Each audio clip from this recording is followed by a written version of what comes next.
Hello and welcome back to another episode of the Long Live Rock and Roll podcast. Following the modest reception of his debut album, Elton John and lyricist Bernie Taupin took a bold step forward with Elton's self-titled second album.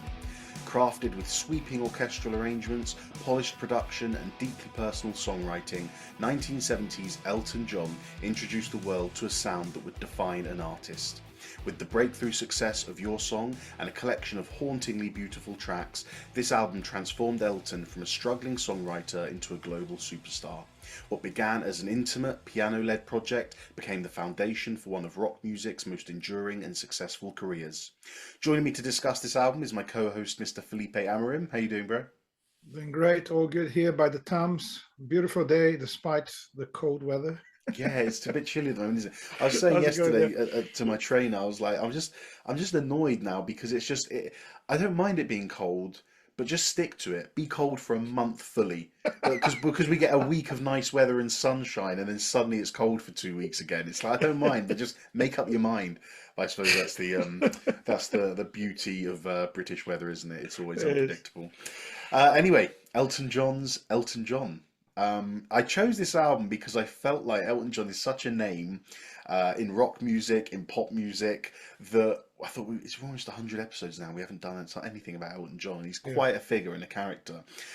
So I looked through and I kind of said, what are Elton John's most famous albums? And this one, which is his second one.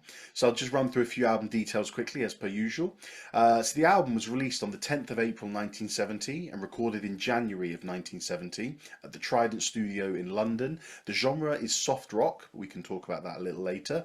The album comes in at just under 39.5 minutes. It was released on the Uni and DJM label, and the producer was Gus Dudgeon. So a little bit of background about Elton John at this time.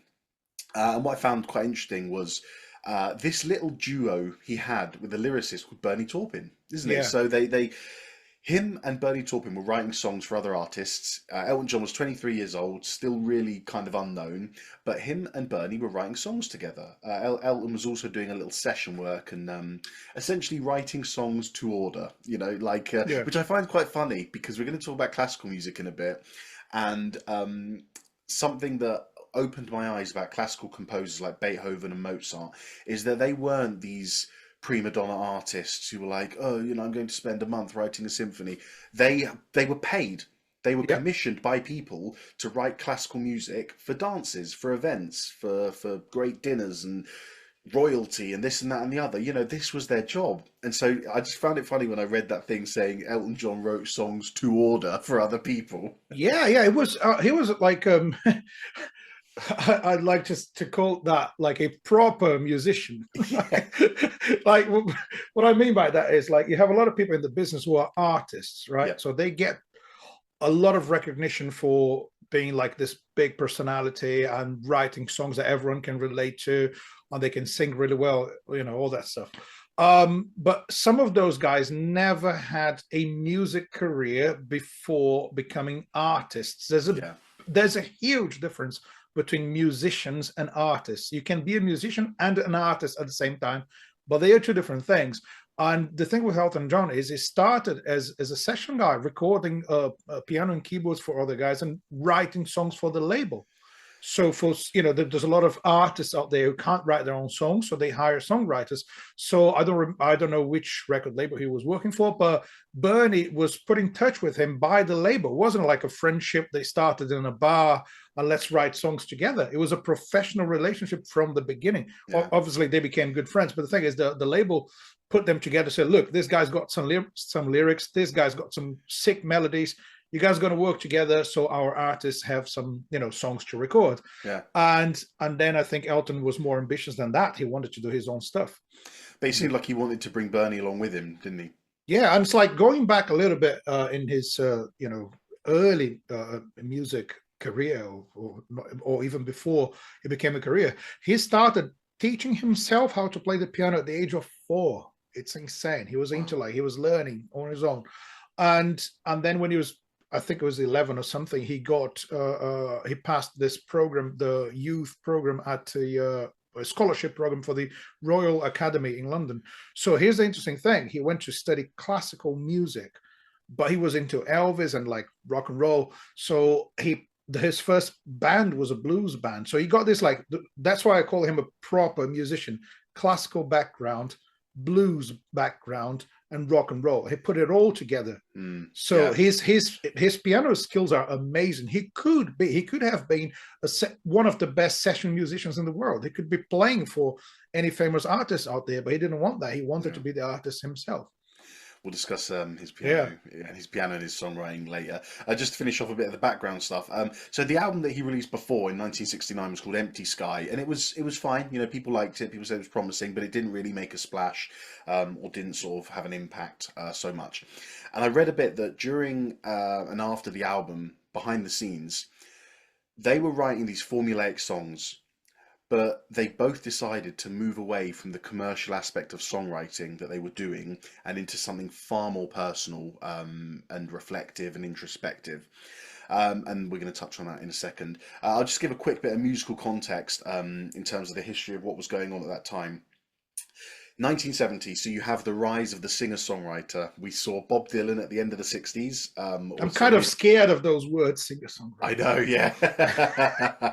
you have Bob Dylan, mid-60s, with his folk background, really rising. Which one did we did? We did Freewheeling Bob Dylan, which is one of the first albums Bob Dylan did, where he stopped covering traditional folk songs, other popular songs at the time, started writing his own songs, and again making them personal to himself. And we get the rise of singer-songwriters like James Taylor, Carole King, Cat Stevens, and this shifted this genre of singer-songwriter more towards an authenticity, a rawness, a songwriter, just a man and his guitar, a woman and her piano, sitting there wearing their heart on their sleeve, singing stripped back music. Because if you think where pop music went at the end of the 60s, you got the Beatles, and think about the Beach Boys as well. Think about those two albums, Pet Sounds and Sgt. Pepper, where there's just are band efforts, right? In a way, band efforts, but a litany of orchestras, progressive aspects, unusual songwriting, plethoras of sounds and production stuff and techniques. And so we saw just how far people could push rock music as we pushed towards the end of the 60s. And then we kind of took it back a bit with people like these artists, these singer-songwriters, just sort of saying, Beatles are great, but I just want me and my guitar. And on the rock side of things, as I mentioned with the Beatles and David Bowie, rock was evolving and becoming a bit more audacious, a bit more pushing boundaries, especially the likes of Beach Boys, Beatles, David Bowie.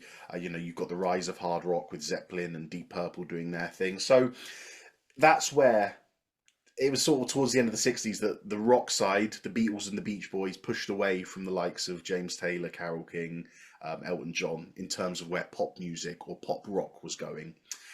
But yeah. Anyway, we got 4 things we want to talk about. We want to talk about the music, we want to talk about the lyrics and the themes, and we want to talk about the legacy and the impact. Should we go for music first? Yes. Yeah, excellent. Let's talk first about the orchestra and the classical influence on the album, because it's really interesting here. You have this whole way through, almost like, oh God, I've forgotten his name. Who was the guy for the Beatles? George Martin. So what George Martin did for the Beatles, we have a gentleman called Paul Buckmaster who did this for this album, and his arranging is just phenomenal, isn't it? Yeah. Do you know how they got in touch with him? Because that's an interesting story. I just want to get it right. I don't know. Checking my notes, I don't get it wrong. The thing is, the previous album was produced by a guy called Steve Brown. Steve was friends with Elton and loved his music. It was a guy pushing for him to get more recognition inside the label, so, but he knew that the following album had to be bigger and better. So he said, we need a good strings arranger, a good like orchestral arranger. And at the time, what's his name? Paul Buckmaster was working with David Bowie, and he did Space Oddity. Yes. And they picked at number 5, right? The following day after that album peaked at number 5, Steve Brown and Elton John met Paul at Miles Davis concert at Ronnie Scott. Whoa. So they were there in Soho hanging out, and they say, look, I want you to work on this album, right? I have this song, your song, Elton's recording this song. I want you to arrange the song. And then it was meant to be like maybe just this one song, see how it goes. But he loved the song. I said, what's going to be the B-side? And they started showing him the other stuff. And they were like, oh my God, this is all great. I want to do the whole album. I want to write the orchestra for the whole album. And then Steve Brown was like, do you know what? I can't be in charge of a 50-piece orchestra and a band. I'm not that kind of producer. I don't have the knowledge for that. Who would you recommend? So he stepped aside. So look, like Elton's going to do something bigger now. I can't be the producer. Wow. So then he asked Paul Buckmaster who he wanted to be the producer. So, and he brought, what's his name? Gus Dudgeon, who produced about 6 or 7 consecutive #1 albums for Elton John. So that night at Ronnie Scott's was like a game changer for Elton John. Yeah. Like it wasn't planned, but that meeting they had on that night changed Elton John's career. Wow. Yeah. That's a really cool story. Yeah. And do you know what? It's these sort of unsung heroes. Yeah. Like Steve Brown, who say, this is too big for me. This is too big for me and I'm uncomfortable. You might have people who, for their own careers and for their own sake, sort of say, yeah, go on, I'll try it. Yeah. And the album might have flopped because of that. But for that man to sort of step back and be like, do you know what? Get someone else. That's proper. New arranger, new producer. That's everything is going to be different now. Make yourself what they call it. What's it? The not the hero that Gotham wants, but the hero that Gotham needs. Just having a Batman quote here. That's great. So yeah, the string arrangements were by Paul Buckmaster, and Gus Dudgeon did a fantastic job producing this orchestral sound that is just throughout the whole album. The symphonic depth that is in this is masterful. And when I listened to it for the first time, you can only compare it to the work done by George Martin. Well, you know what I mean? Obviously, there's loads of classical composers you can compare it to, but it was rare. In pop music. It was rare in pop music. You had the Beatles doing it. You have songs like Eleanor Rigby that was, A Day in the Life that was so predominantly orchestral. But the Beatles had almost been working up towards that. You heard through each album how they went from here up to here and how their sound evolved. This is Elton John's second album, and to have such a cinematic depth of quality in the orchestra to accompany his second album is quite nuts, I thought. 60 years on and The Greatest Discovery, very emphatic, cinematic. Well, both of them, imagetic, isn't it? You can see the boy walking around the house, he's searching for what's this noise. That is a really, really good arrangement. It's a beautiful all one. of it. Yeah. And half the time the arrangement complements the lyrics so well, but we'll get into the lyrics a little later. One that I thought I Need You to Turn To, very classical sounding. It's kind of got that Baroque piano, which is called a harpsichord, as the main sound. It reminded me of a song by Cat Stevens called Sad Lisa, which also has the same thing. Just a quick note for listeners and viewers, in the show notes and the description below, you're going to find a link to a playlist. Now in this playlist, we have all the songs off the album we're talking about, and then any other songs we mention. So that if we mention a song that you're not familiar with, you can go to the playlist, click on it, and have a listen alongside us whilst we're talking about it. So go and find that in your show notes and the description. There was one song I thought that was, which one was it? It was, I don't remember which one it was, but I remember thinking that if you were, do you know what? It was 60 Years On. I remember thinking, because there's that lovely bit in the middle where the strings just go off for a bit, don't they, on their own? Yeah. And I remember thinking, if you changed Elton John's voice and you removed his poppy soul-y voice and you put in an opera singer, that would be a classical piece of music, and no one could say anything otherwise. I think what was quite interesting about this is like they want to do a breakthrough album, but you're taking too much risk there, isn't it? It's a lot of risk. Making it like too classical for a pop audience, I guess. Yeah. And it's just, I think the songs are so good and the arrangements are so good. Like the overall quality is unmatched. I think if it wasn't, I don't know, it's really difficult to do something too clever for the radio, Yeah. which I think it was. It was way too clever for pop music. Well, and the thing is I don't know how to describe a song like 60 Years On except classical. Yeah, And the only thing that's not classical about it, which is why no one does call it classical, is the main voice. yeah, It's brilliant. yeah. Brilliant. And Elton gave them total freedom. You know, like in every time we're talking about rock bands, there's always a conflict with the producer. We want to do it like this, and the producer, oh, I work for the label. We Yeah, need to do it yeah. like this, and there's that kind of stuff. What Elton did was like, here are the songs, right? And they actually had a lot of planning. They had 5 meetings a week to decide what Wow. to. And he said there were notes about everything. The drums start here, stop here, and then the violin comes or whatever. So they were like working in detail on everything. But he said he gave them total freedom. It's like, I know you guys are good. Do your thing. Yeah. So here are the songs. I'm going to play the piano. I'm going to sing. But in regards to arrangements and production, you guys can do whatever you want. I think Mm. they had a good budget. They got a lot of musicians involved, and yeah, I think I like the fact that he knew that he didn't have to say a word, regarding the production. No, that's why you hire professionals, isn't it? You're the professional, you're the specialist. Do your job, Yeah. And I think he did well to not interfere too much with that. Agreed. Agreed. Moving on from classical music into the other genres that we explore in the album, I thought this was really good and it was really interesting because just a bit of context for me and Elton John. I can't say I'm a fan. What I hear, I think, my God, that's a well-written song, but it's never music I would put on. Cat Stevens, however, is one of my top 5 artists. Maybe it's a voice thing. I know for a fact one thing I don't enjoy about it is the amount of piano.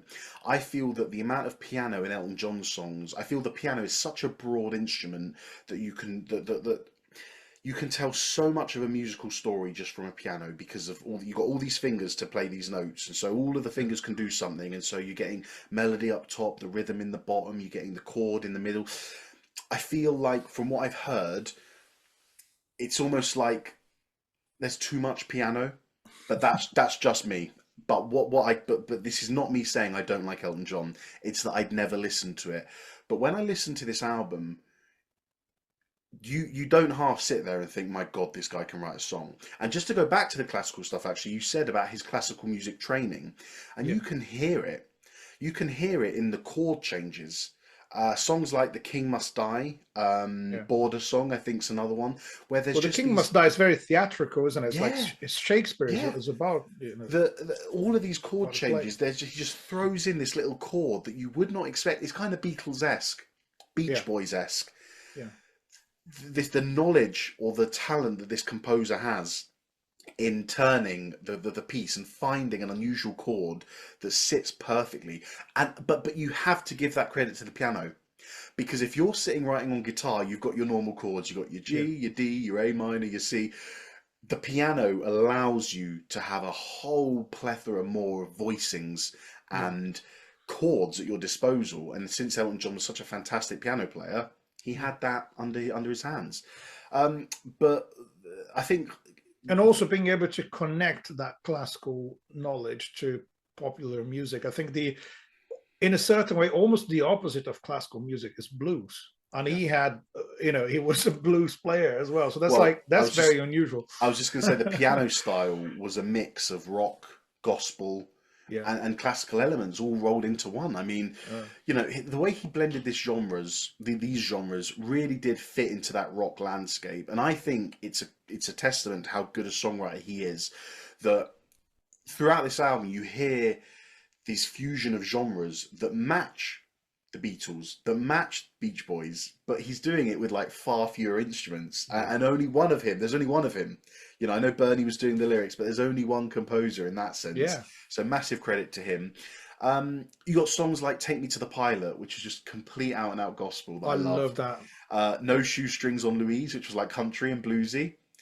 Then you have the classical ones that we mentioned, and then the interesting thing is "The King Must Die," and I thought two of those unreleased songs, "Bad Side of the Moon" and "Grey Seal," they're almost sort of Motown-y Yeah, with I female think backing vocals, the gospel backing Bad Side of the vocals. Moon is the grooviest one in the album. Well, Yeah, it's not in the original release. yeah. It's only 5 songs per side on the original release. I think that, I don't know if that was a B-side. It was released later on. If you buy the vinyl, you're not going to have that.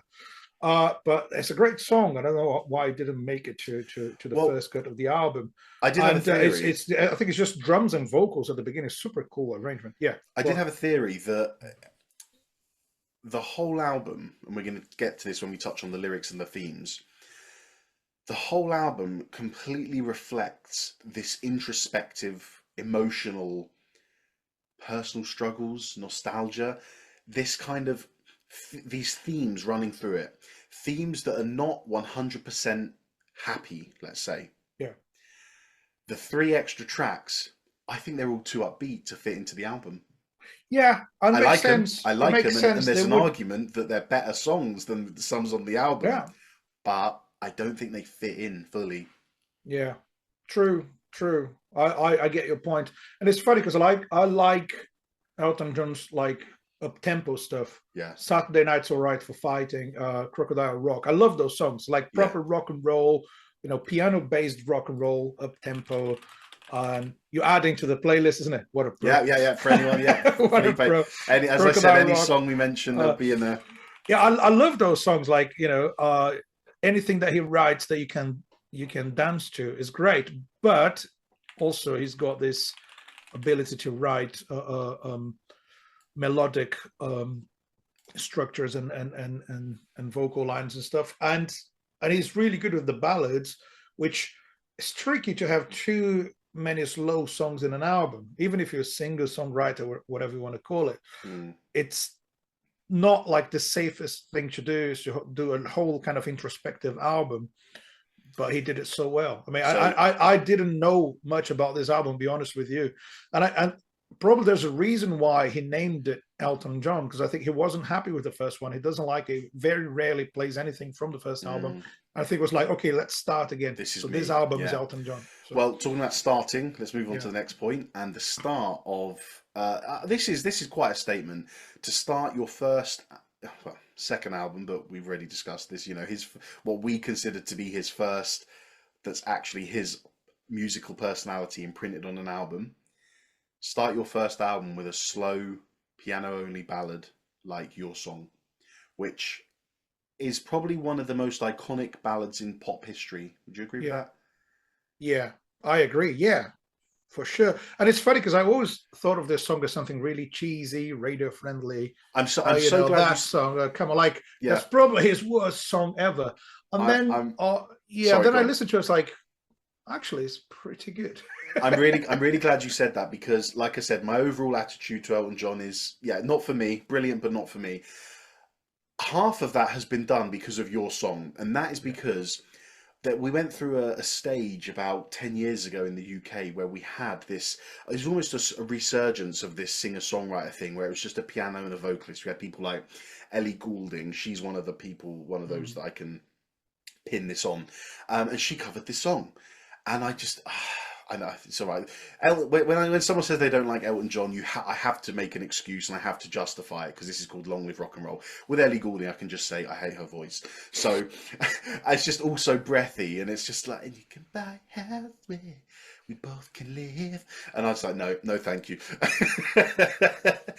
I hope you don't mind. Like, no, thank you. And so because of that got radio played to absolute hell, Felipe, in the UK. I mean, you were here 10 years ago, so maybe you were listening to the radio as well. I'm not sure. Yeah, I remember this song being on the radio. Oh my God. And it really put me off it. So even when Elton maybe that, you know what? Maybe that was not consciously the reason why I didn't like the song. Well, maybe until last night. Damn them. So I've listened to it again. It was like, wow. But going back and listening to it, it is iconic. The emotive lyrics coupled with the really fluid piano is just masterful, because the piano shifts up and down in dynamics as well, doesn't it? There's some moments where you can tell he's playing a lot of notes, and then he's just back on the chords with the with the tiny sort of slower melody in the right hand. It's Bernie claims that Elton wrote the song in 10 minutes. Elton says was in 20. That's fine. Anyway, that was quick. 20 minutes. I have an interesting quote from Elton John about this song. It says, "I remember writing it at my parents' apartment in North London, and Bernie giving me the lyrics, sitting down at the piano and looking at it and going, oh my God, this is such a great lyric. I can't fuck this up." So, what lyric? The lyrics for your song. Oh, all of them? Yeah, right, okay. no, the lyrics for your song. So Bernie gave it to Elton. He sat at the piano to write the melody for it. He was like, this is too good. I can't fuck this up. Oh, right. Okay. Elton was like, this lyrics is so good. I can't do a shit melody for this. And he said in 20 minutes he had the melody, and he called Bernie, and he was like, yeah, that's great. Here it is. And think about this. Elton was 22. Bernie was 19. How can you be 19 years old and write such a profound lyric about love, about relationships, and everything he wrote? It's mind-blowing. I agree. It's insane. Yeah, let's talk more about that with the lyrics and themes, because there's so many to get through. Anything else to say about your song? I mean, I don't feel like we've actually spent that long on it, but I feel like we've properly characterized how good it is. Yeah, I think so. So I think it's the what I want to say about that is like they knew it would be the hit. That's kind of we know that in music, sometimes a band records an album. They're like, well, we don't know what's good. Maybe the label's going to take a pick. That's going to be the single. Maybe one of your friends are going to tell you this is your best song, whatever. But they knew from the start that the lyrics and the melody, the piano, the vocals, everything about that song was perfect. So that's why they showed that song first to the arranger, to the producer, to everyone, to convince them to be, part of the album. And I think everyone went on board because of that song first of all.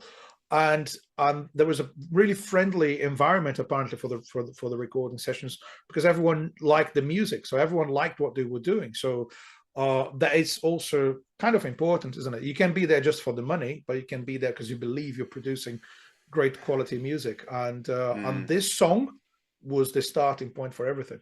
And it sets the tone for the rest of the album, doesn't it? Sort of thematically, even the heavy use of the piano and the strings. It's kind of like, right, well, you want an idea of what's to come? Yeah, we're going to chuck in kind of a more upbeat country song. Yes, we're going to do a bit of gospel here and there. But ultimately, this is an introspective album that's going to look at, emotions, feelings, nostalgia, and we're going to draw on that for this album because this is what me and Bernie want to write about. So, excellent. It feels natural to go on to the lyrics and themes now, but I did just want to give a quick shout out, which we've already done, to the production.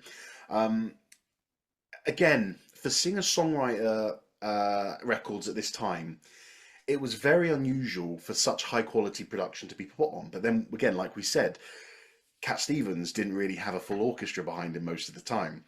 James Taylor was kind of just one man and his guitar. Carole King, although she had a band with her, it was just her and her piano. But for Gus Dudgeon to do the job that he did, that filled really high production values, very polished, for 1970, man.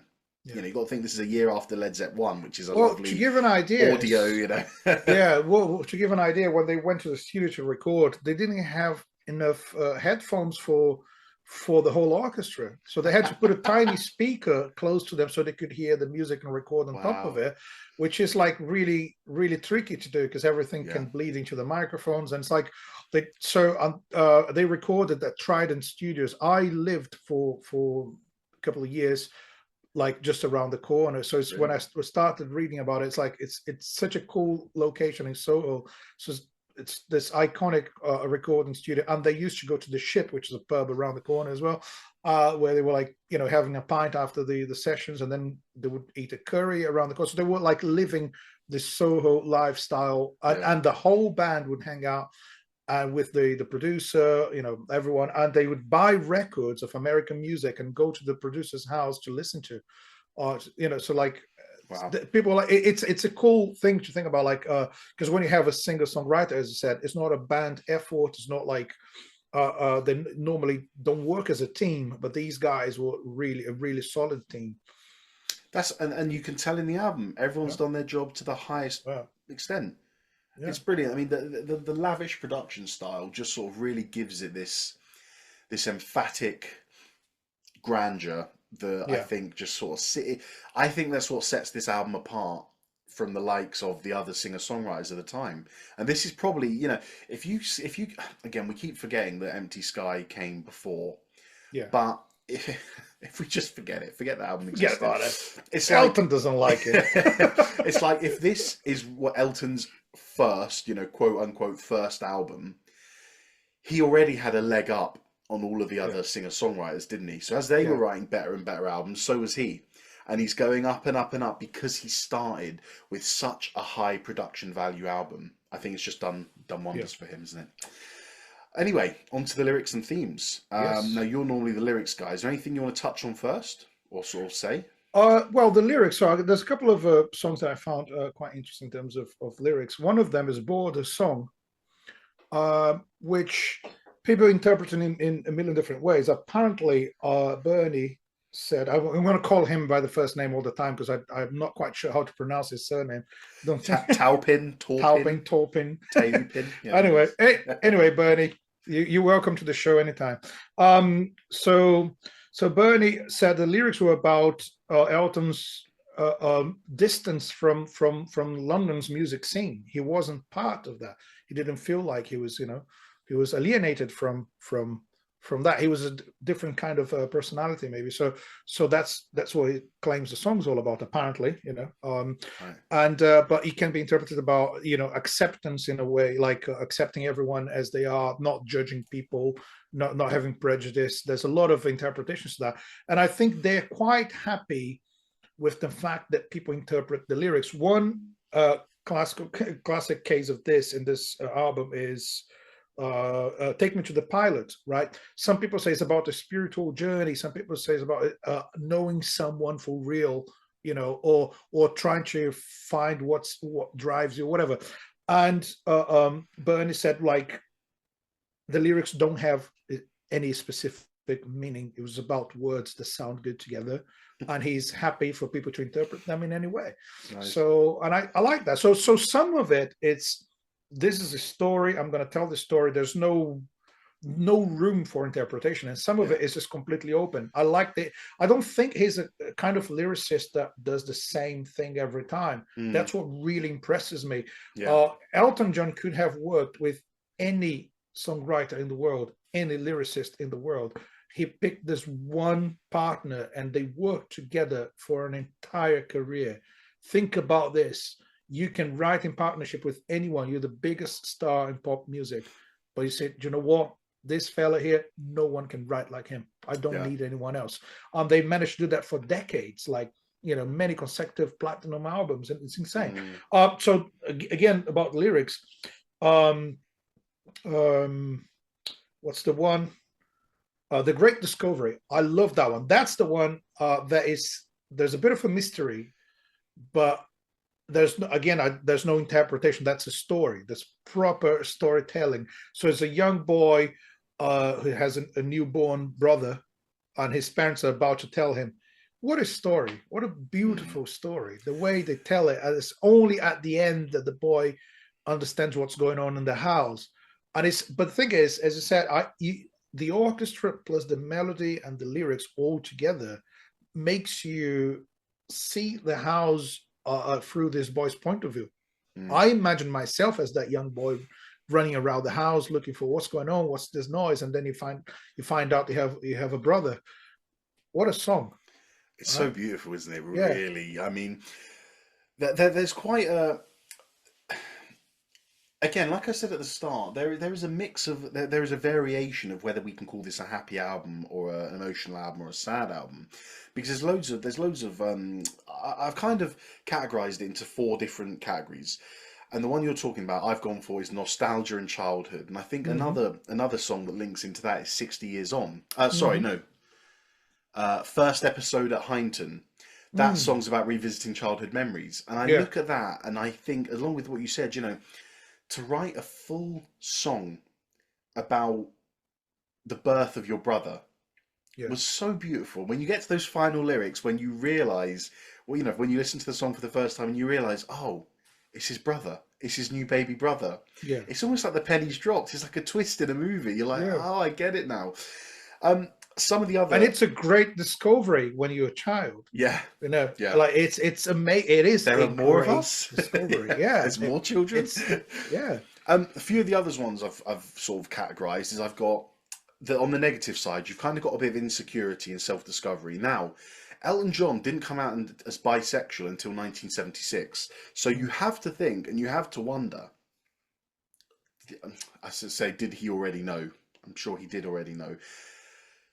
And if you look at songs like The Cage, which is literally about being caged, you know, symbolizing his personal struggles, maybe So that means, caged. yeah, that means like Bernie had to know him really well to write something that he would sing and make his own. Yeah, exactly. Yeah. And I think that is interesting. And on the other hand, every time he's singing about love, it's just, it applies to everyone. So I don't think there's that, you know, there's that. I don't think in a way his sexuality matters in terms of singing about love. Yeah, because everyone can relate to those feelings, you know, and people sometimes spend too much time talking about that, and I think yeah, it's the feeling that everyone understands, you know. Yeah, a universal feeling. Yeah. We also got isolation and aging, which is a sort of another theme I sort of, you know, put some of these songs into. I Need You to Turn To, a plea, sort of a request for sort of emotional connectivity and stability. But most importantly, and you mentioned this earlier about their age, the song 60 Years On, which is just a haunting reflection on sort of aging, loneliness, you know. Listen to this lyric. So write that at 19. Yeah, crazy. Listen to this lyric. Who'll walk me down to the church when I'm 60 years old, when the ragged dog they gave me has been 10 years dead? Wow. 20 years old, bro. These guys. Yeah. Writing songs and lyrics like that. Yeah, it's wow. Yeah, exactly. So that's partially the reason why, like, people from every generation they like Elton, because when you listen to that, you could be 60 or 70 years old and listen to this young man playing the piano and singing and think, oh, I can relate to that. Yeah. And you can be a young person who just fell in love with someone and listen to your song and you think, oh, I can relate to that. So listen to this one as well. Very universal. From the song First Episode at Heinton, and it kind of links to this writing lyrics that seem so much more mature than they were at their age. For when we were children, the games that we played and the lessons we learned from the old people's ways. It's just staggering, man. And I think, you know, obviously Elton wrote a lot of the, well, you know, most of the music, and it's stunning, but a massive credit has to go to Bernie Taupin for this. Oh, this yeah. album. I'm a big fan of his lyrics. I think is I won't say he's an unsung hero of pop music, because people know who he is. He's just like a kind of a more private person, isn't it? He's not part of the world of celebrities, and it's really successful. So I think he achieved a lot. The thing, I'm a really big fan of his lyrics, and I don't think there's many people in the industry who can write that many quality songs as he can. So it's just like the amount of it is shocking. Like, you, even if you don't like this album, or for whatever reason you don't like a song in the album, there's no way you can say that the lyrics were not great all the way. You know, probably one of the best things in the album, lyrics. And that is quite different to what we've said about most of the albums we've done over these last 98 episodes. Oh yeah, isn't it? Where the lyrics are arguably the standout. Elton has turned the lyrics into something truly, truly beautiful. Memorable songs that have become, you know, your song has become a state. Everyone knows your song. But to take Bernie's lyrics and excel them to that extent, God, just great work from both of them. Yeah. Well done, guys. Well done. You've done a good album. Well done. But yeah, brilliant stuff. Brilliant stuff. Anything else lyrically or thematically? I don't know. I think I spoke about everything I wanted to. Let me see if I have notes. You know, I can't trust my memory. Got to check my notes. Yeah, I don't know. Yeah, I think I said everything I Cool. wanted to say about the lyrics. I'll quickly finish. We'll talk about the legacy and the impact of the album before your monologue. So actually, as we told you in the last few episodes, whoever chooses the album to do the episode for, they normally do the monologue. However, I chose this album this week, but I know Felipe and his wife absolutely love Elton John, so I've let Felipe have this one. Good excuse to not do it, isn't it? Yeah, It's like slacker. No, Bloody yeah, slacker. just because you're doing all the behind the scenes work and working hours and hours for the podcast doesn't mean you can get away with not writing me, the monologue. The monologue is the least of my worries when it comes to organising this podcast. Anyway, but the legacy and the impact of this album, I mean, I don't think the album as itself stands as one of those albums that everyone says, oh, you have to have this. It's not like Goodbye Yellow Brick Road, which I haven't actually heard, but I know that's a famous one of his. It's not like Sergeant Pepper. It's not like Pet Sounds. But Your Song, as we already said, was his first big hit. It reached number 8 on the Billboard in the US, number 7 in the UK. The whole album reached number 4 on the Billboard 200. And what it did, especially in the USA, was it introduced Elton John to the world, but mainly the USA, and that's where his global notoriety and superstardom took off, because... And then he started playing stadium gigs like the one yes, in the picture on my background here. In 1970, August, so a few months after this had released, he had his debut US performance at the Troubadour. And this just cemented what the American audience... Well, actually, no, I was going to say it cemented what the audiences thought of him, but it's not true. He came over, and they were expecting this balladeer to sing and be at his piano and be all emotive and very dark, but they completely shocked by his flamboyance, his dynamism, his stage presence. It just shocked these audiences. And this is when the USA was introduced to Elton John, and they were like, "Holy shit, what have we got here?" What the hell's you got Elton John turning up in all his costumes, his flamboyancy, and his god. Oh, there's something I found. He said something about his visual style, and it's basically what he said. He said, I wasn't a sex symbol like Bowie, Mark Bolan, or Freddie Mercury, so I dressed more on the humorous side, because if I was going to be stuck at the piano for 2 hours, I was going to make people look at me. That is a really cool point, because I'm not the sexy pop singer, I can't be the new Freddie Mercury. Freddie, yeah. But I especially because Freddie was walking around the stage, and had all that kind of a really strong visual performance, and Elton had to compensate by the fact he's like tied to the piano for the whole gig. He had to compensate by looking like not shocking, I would say, but like flamboyant, as you said. To keep your eye on the man and the piano, because it's not easy to sit there for 2 hours and watch the man whose name is on the headline poster, to sit there and watch him sit there, just at a piano for 2 hours. But again, that proves that he is a true musician. He could just hire someone to play the piano at the gig and be, like a front man.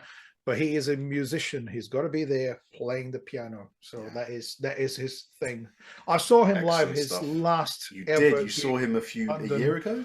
Yeah, wait, the last ever gig in the UK? In London, or maybe the UK as well. His last tour. Gig, you were there. Then he went to, I think he went off to America to finish the tour. But wow, how was it? The O2 Arena, 22,000 people, something like that. And it really amazed me how good he was with the band and jamming on stage with people. And just like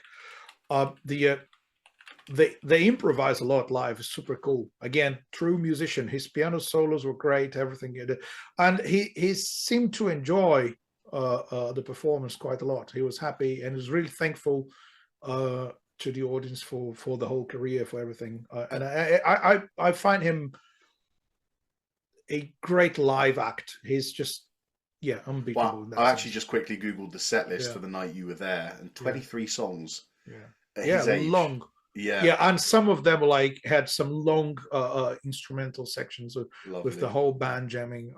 Phenomenal stuff, man. Really, it's iconic, man. I mean, I said what I said about him, and like I said, I'd never choose to put him on, but I can completely appreciate him as an artist and a musician. But I'm looking through this set list, and there are some songs undeniably that I say, oh yeah, of course I love that one. I guess that's why they call it the blues. Stunning. Yeah. Rocket Man's a great one. Tiny Dancer, you can't help but sing along. Yeah. Someone Saved My Life Tonight, iconic. Crocodile Rock, of course, had that chorus. How can you not Yeah. sing along? Wow. Yeah, What a it's dude, great. what a It's a dude. great. And do you know what? Like I said, although this is not my kind of music, I'm really excited to do the next ones because just the orchestration alone has kept me Yeah, interested and being like, yeah, wow, I want to hear where they go with this. And you're telling me this is the first one where Bernie and him put their heart and soul into an album. God, I yeah, can't wait to hear the second, third, fourth, fifth yeah. one. So we're definitely going to be doing more Elton in the future. Oh, we So have to, all man. We good, have all to. good. Do you want to finish us off with your Yes, monologue? yes, sir. Before you do that, I will just do the terms and conditions to the listeners whilst you prepare. Guys, if you are listening to us on Apple or Spotify, we would ask a massive favour that you go down and give us a review. You hit the 5 stars, you write us a little sentence, and each review that we get, whether it's positive, we get thrown up the charts and more people get to see us and we get recommended to more people, which means we get bigger audiences and we do more shows and this, that and the other. So it takes 20 seconds of your time, but means the world to us. So if you do that, that'd be appreciated. If you're watching on YouTube, make sure you hit like and subscribe so that you stay up to date with our new content and our new episodes. So Felipe, take it away. So yeah, I hope you guys don't mind that I put down words what I think about this album. Um, I'm really hoping now the rest of your monologue is just puns of lyrics. no, I wish. That was brilliant. Well done. Here we go. Well done. Elton John, released in 1970, was the second album by the man we all know as one of the most creative and prolific artists in the history of pop music. But things were quite different for him at the time. Elton's first album wasn't a hit, and he needed to come up with a game-changing record to reach the success he was looking for. After writing with Bernie Taupin for a few years, they had established a solid partnership and were capable of finding the perfect blend of lyrics and melodies for every song. This time they had a much better plan and a bigger team. Some of the finest musicians were hired to contribute to the album, and producer Gus Dudgeon was put in charge of what was intended to be an epic orchestral pop album.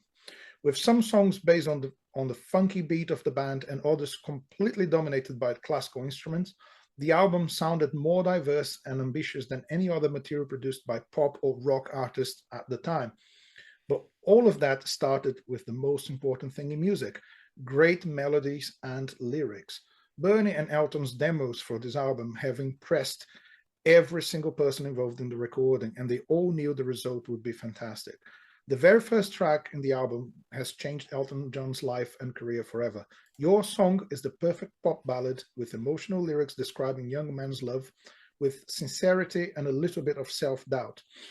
Combined with the strong vocal delivery, it sounds real and relatable, and it was the ideal piece of music to show the whole world what Elton and Bernie were capable of. Elton John's second album was an international hit. Your Song was played by every radio station across the globe, and that young and extremely talented piano player from England has become the biggest star in the world. As you can see from the photo behind Felipe, Yeah. if you're watching on YouTube. Or thousands, hundreds and thousands of people sitting there watching a man play his piano. Yeah. That's how Young, much his music has talented, touched yeah. people. Yeah, That's how much one piano and one set of lyrics can do. Yeah. Incredible, incredible. Thank you for that, bro. Very well spoken, very well said. Yeah. I tried to work in, I was trying to think of working in a pun, like, do you know how wonderful life is when people play monologues? But yours was too good. I wasn't going to try and compete. But yeah, anyway. Yeah. Anything else to say? Oh, no, just listen to the album. You know, buy the record, put it on the record player, listen to it.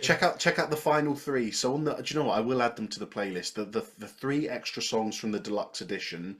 They're called Big Bad Moon Rising? No. Oh man, you went too far from the actual title. Oh god. The Bad Side of the Moon. Where was I thinking? I was going Creedence Clearwater Revival, wasn't I? Bad Side of the Moon, Grey Seal, and Rock and Roll Madonna. They're in the playlist now. They're great songs, and like I said to you, I just don't think they necessarily fit in with how the album sounded as a whole. But yeah, they're great songs. As Felipe said, listen to the album. But yeah. Cool. Well, thank you for joining us for another episode of the Long Live Rock and Roll podcast. As I said, please like and subscribe and review us. It would do the world of good for us. Thank you for joining us. Yeah, give us your comments, your thumbs up. Tell us how much you hate us or love us, or you like or dislike the episode. Doesn't matter. It's all about engagement, isn't it? So just say something. Give us the stars and all that stuff. And yeah, thanks for being with us once again. Keep on rocking, everyone, and don't do anything I wouldn't do. As usual, guys, take care and long live rock and roll.